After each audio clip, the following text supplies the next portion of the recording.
At the turn of the millennium, when Bollywood was a world of romance, action and high drama, one film arrived quietly and changed the rules forever.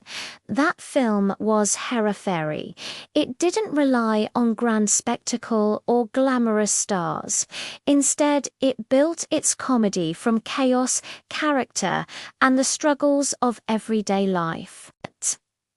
The secret to its timeless magic wasn't just the iconic performances, but the deceptively simple sets that became the stage for Bollywood's most legendary comedy. The heart of the film is the Mumbai Chawl and Garage set.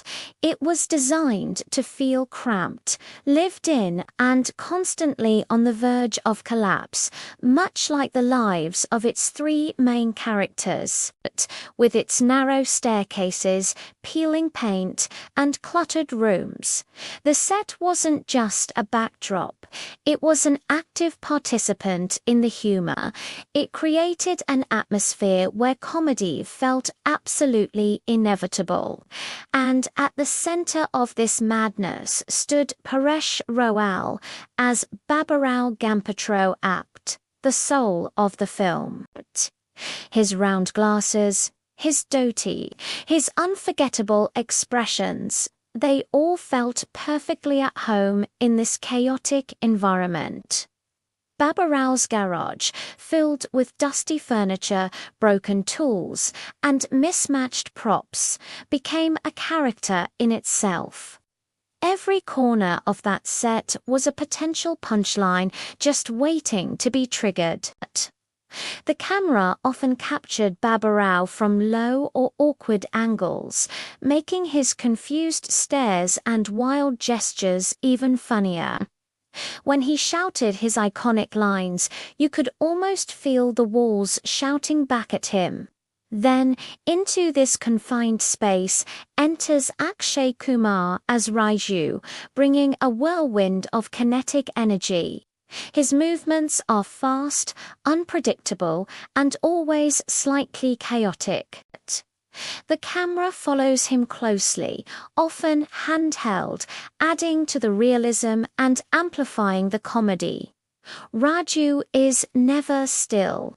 He paces, leans, jumps, and interrupts, constantly disrupting the physical rhythm of the scene. He knocks things over, sits where he shouldn't, and leans against unstable furniture. The set almost feels like his comedic partner reacting to his every move. And providing the perfect contrast is Sunil Shetty as Shyam. He's the calm, frustrated, and morally grounded center of the trio. The camera often frames him between walls, doors, or furniture, visually reinforcing how trapped he feels financially, emotionally, and comedically, surrounded by the louder personalities of Raju and Baburao. Shyam's restrained expressions and quiet desperation become incredibly funny. The magic of Hera truly sparks when you see how these three completely different energies occupy the same small space. The blocking is brilliant. Baburao is often the static center. Raju moves around him like a satellite of chaos, and Shyam tries to maintain order from the sidelines. The set becomes a battlefield of personalities. But it's not just about the main trio. The supporting cast brings the world to life. Neighbors pop in unannounced. Goons show up at the worst possible times. And random visitors enter the frame without warning, escalating the confusion. The chawl set was designed with multiple entry point stores, windows, staircases allowing characters to interrupt scenes naturally, a key ingredient that makes the humor feel so spontaneous. One of the film's greatest strengths is its use of bright, natural daylight. Unlike many stylized comedies of its time, Pheri grounds its humor in stark reality. The jokes don't feel scripted, they feel observed. The audience recognizes these places, these people, these problems. The set looks like somewhere you've been, or maybe even lived. This realism is what makes the comedy timeless. The garage interior is especially iconic. It's cluttered, claustrophobic, and visually noisy. Props are everywhere: phones, wires, tools, boxes. This visual chaos perfectly mirrors the narrative confusion of the plot. During the famous ransom phone call scenes, the cramped set heightens the tension and comedic timing. The characters talk over each other, move around each other, and misunderstand everything, that the camera captures it all with beautiful clarity. This is helped by the subtle but crucial handheld camera style. The slight movements, the quick reframing, and the imperfect angles give the scenes a documentary-like feel. It feels less like we re-watching actors perform and more like we re-witnessing real people caught in absurd situations.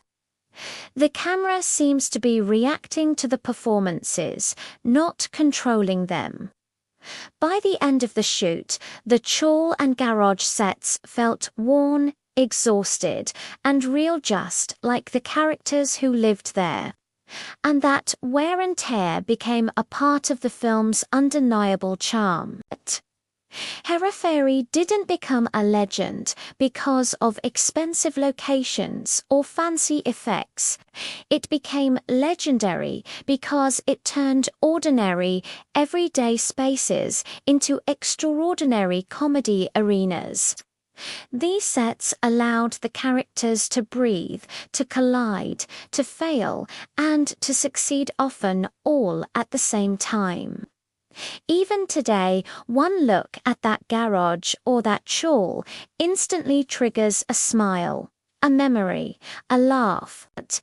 Because Pheri isn't just a movie, it's a place we can all visit whenever we need a good laugh. Thanks for watching. If you enjoyed this trip down memory lane, don't forget to like, subscribe, and hit that bell icon for more deep dives into your favorite movies. See you in the next video.